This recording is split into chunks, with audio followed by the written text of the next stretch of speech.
बिस्मिल्लाहिर्रहमानिर्रहीम। अस्सलाम वालेकुम। कैसे हैं आप सब लोग? जी स्टूडेंट्स, हमारा लेक्चर नंबर 4 स्टार्ट हो गया है। टॉपिक है हमारा 10.3 वेव मोशन। जी, मोशन के बारे में आप जानते हैं, मूवमेंट, किसी चीज़ का मूव करना। एंड वेव की डेफिनेशन हम करेंगे, ठीक है। और कुछ एक्टिविटीज़ हैं उनको डिस्कस करेंगे। और थोड़ा सा मैं आपको बता दूँ कि आज हमने क्या क्या करना है। हाँ जी, ये देखें, ये है हमारे पास। पहले हमने वेव की डेफिनेशन करनी है, ठीक है। नेक्स्ट उसकी टाइप्स हैं, उनको डिस्कस करना है। वेव की 2 टाइप्स हैं, mechanical waves and electromagnetic waves.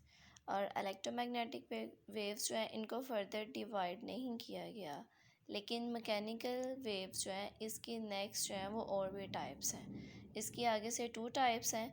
एक जो है वो ये हमारे सामने लॉन्गिट्यूडनल वेव्स, ये वाली।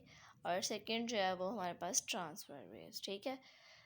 वेव की डेफिनेशन, उसकी टाइप्स हैं 2, मैकेनिकल, इलेक्ट्रोमैग्नेटिक। नेक्स्ट जो है इसकी कोई टाइप नहीं है, लेकिन मैकेनिकल की नेक्स्ट फिर 2 टाइप्स हैं। फर्स्ट लॉन्गिट्यूडनल, सेकंड है ट्रांसफर वेव्स। जी, अब हम बुक पे आ जाते हैं। हम बुक को देखें अगर हम, तो उन्होंने हमें पहले जो है वो कुछ एक्टिविटीज़ दी हुई हैं, कुछ हमें उसकी इम्पोर्टेंस के बारे में बताया हुआ है कि वेव की हमारी ज़िंदगी में क्या इम्पोर्टेंस है, हमारी लाइफ में ये कितनी इम्पोर्टेंट है, ठीक है। फिर हम एक्टिविटीज़ करेंगे और एक्टिविटीज़ से हमें और ज़्यादा क्लियर हो जाएगा। नेक्स्ट हम इसकी डेफिनेशन की तरफ चलते हैं फिर, ठीक है। अच्छा, पहले wave play an important role in our daily life, ठीक है। वेव का हमारी ज़िंदगी में बहुत अहम किरदार है। It is because waves are carriers of energy and information over large distance, ठीक है। ये इंफॉर्मेशन को, एनर्जी को जो है वो लार्ज डिस्टेंस तक लेकर जा सकती हैं। वेव रिक्वायर सम ऑसिलेटिंग और वाइब्रेटिंग सोर्स, ठीक है। ऑसिलेटिंग एंड वाइब्रेटिंग, ये वर्ड हमने चैप्टर के स्टार्ट में डिस्कस किया था। वाइब्रेटरी मोशन को भी पढ़ा था कि वाइब्रेटरी मोशन कौन सी होती है, to and fro motion of a body about its mean position. और यहाँ पे सोर्स की बात हो रही है। और सोर्स क्या है?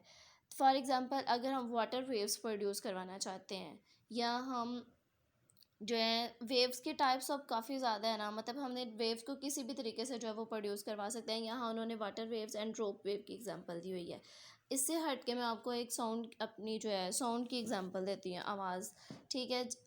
अगर हम घंटों खामोश बैठे रहें, ठीक है, तो हमारी साउंड तो प्रोड्यूस नहीं होगी, ऐसे ही होगा ना। तो साउंड प्रोड्यूस होगी और ना ही जो एयर पार्टिकल्स हैं उनमें कोई डिस्टरबेंस क्रिएट होगी। जैसे ही हम बोलेंगे तो ही जो एयर के पार्टिकल्स हैं उनमें डिस्टरबेंस क्रिएट होगी, और उस डिस्टरबेंस की वजह से ही पार्टिकल्स में वेव्स प्रोड्यूस होगी, और वो वेव्स की फॉर्म में जो है वो आगे आगे से आगे, आगे से आगे जो है वो हमारी आवाज़ को डिलीवर करते जाते हैं। मतलब एक कॉर्नर से दूसरे कॉर्नर तक हमारी आवाज़, या फुल रूम में हमारी आवाज़ चली जाती है, ठीक है। ये सोर्स की बात हो गई कि सोर्स क्या है। जैसे हम बोलेंगे तो हम एक सोर्स है, हमारी आवाज़ जो है, ठीक है। उसी तरह अगर वाटर वेव्स यहाँ पे प्रोड्यूस होनी है तो वाटर जो है वो मीडियम है, लेकिन ये जो पेंसिल है, पेंसिल के साथ जो उसने उसके पार्टिकल्स को डिस्टर्ब करना है, ये वाली, ये चीज़, ये जो पेंसिल है इसको अप एंड डाउन करना है। तो अब यहाँ पे सोर्स ये पेंसिल है, क्योंकि पेंसिल जो है वो वेव्स को प्रोड्यूस करवा रही है, और ये जो वाटर है ये एक मीडियम है, ठीक है। अब एक्टिविटी ज़रा देख लेते हैं। हम मतलब एक्टिविटी को समझ लेते हैं। देखें, उनका टब ये वाला है और मैंने टब ये वाला लिया, ठीक है। टब के अंदर हमने वाटर को फिल किया है। अब करना हमने क्या है कि ये जो है ये पेंसिल है हमारे पास। पेंसिल को मैंने बस बार बार अप एंड डाउन मूव नहीं करवाना, ठीक है। मैंने बस अभी उसे एक दफ़ा ऊपर और नीचे यूँ मूव करवाया। उसकी वजह से उसमें हम कहते हैं कि एक ही बस लहर जो है वो पैदा हुई है, वेव जो है वो पैदा हुई है। अब ये यहाँ पे पैदा हुई है, ये आगे जाएगी, पीछे वाले जो है पार्टिकल्स वाटर के वो नॉर्मल फॉर्म में आ जाएंगे, ठीक है। फिर यहाँ से वो आगे जाएगी और इधर वाले जो है वो नॉर्मल फॉर्म में आते जाएंगे। इधर आगे जाएगी, फिर पीछे वाले, मतलब पीछे से ख़त्म होती जा रही हैं। पीछे से वाटर पार्टिकल्स जो हैं वो बिल्कुल रिलैक्स होते जा रहे हैं, और ये आगे से आगे ट्रांसफ़र होती जा रही है।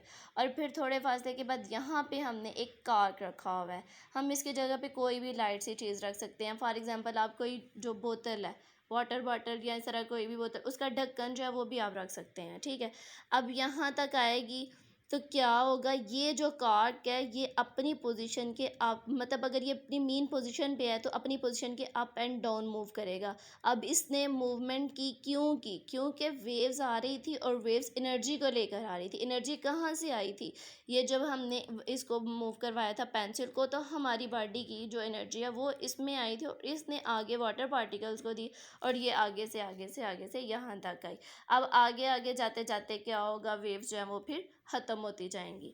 और इसका जो डिस्टेंस, इसने जो ये जो हम कह रहे हैं कि हमारा जो कॉर्क है इसका जो डिस्प्लेसमेंट है वो ज़ीरो है, ठीक है, क्योंकि इसने अपनी जगह जो है वो नहीं छोड़ी, ठीक है, ये अपनी जगह पे ही है।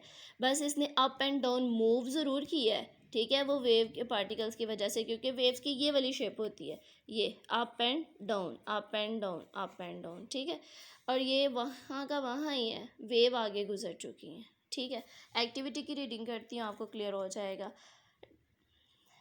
Dip one end of a pencil into a tub of water.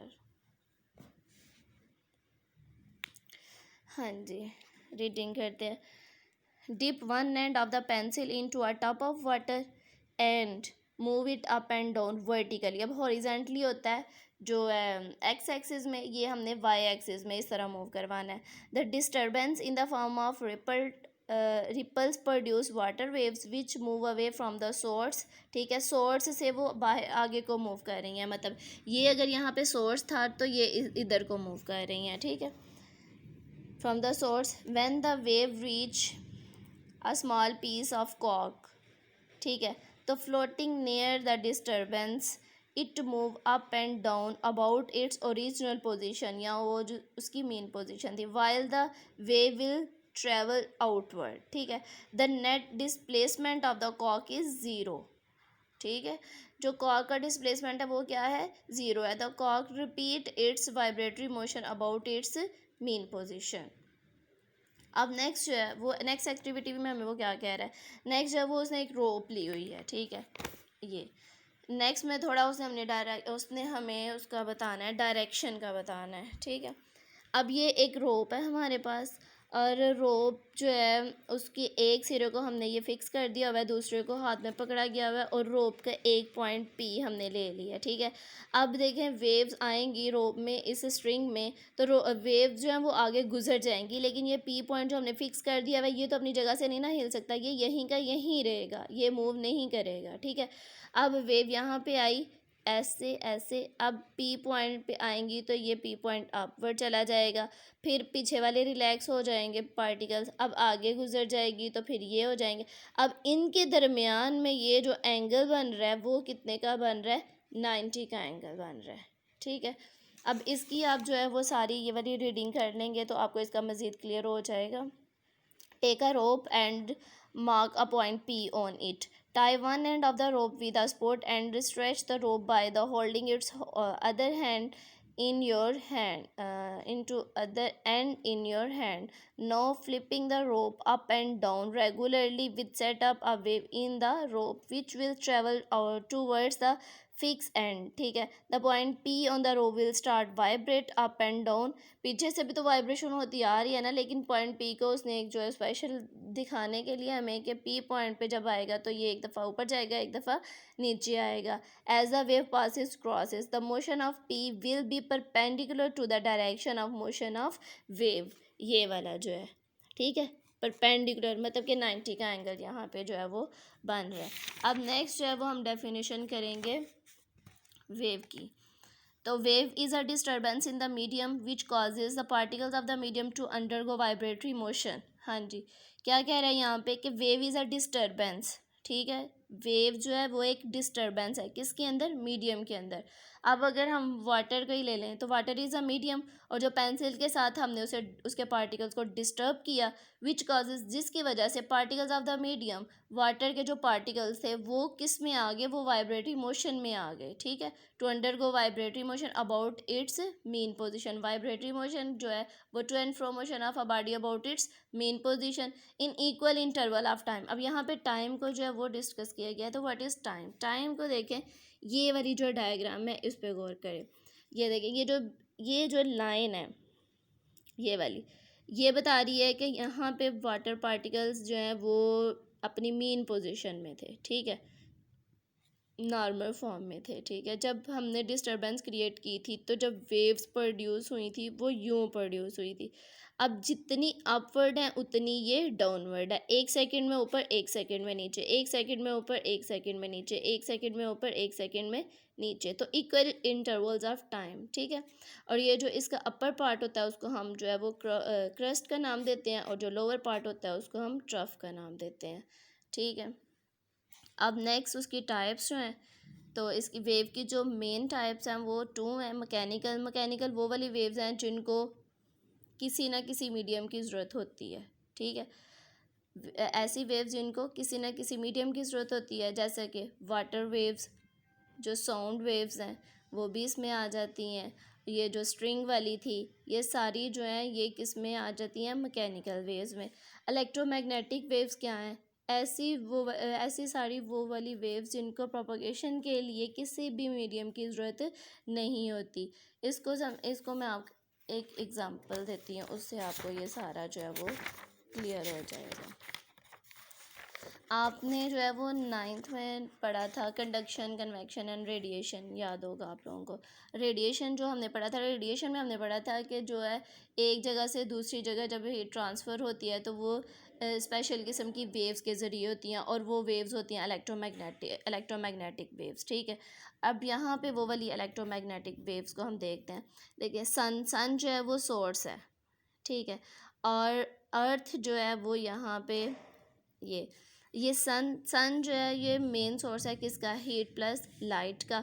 और ये जो वेव्स की फॉर्म में अर्थ पे आ रही है लाइट और हीट, ये दोनों चीज़ें।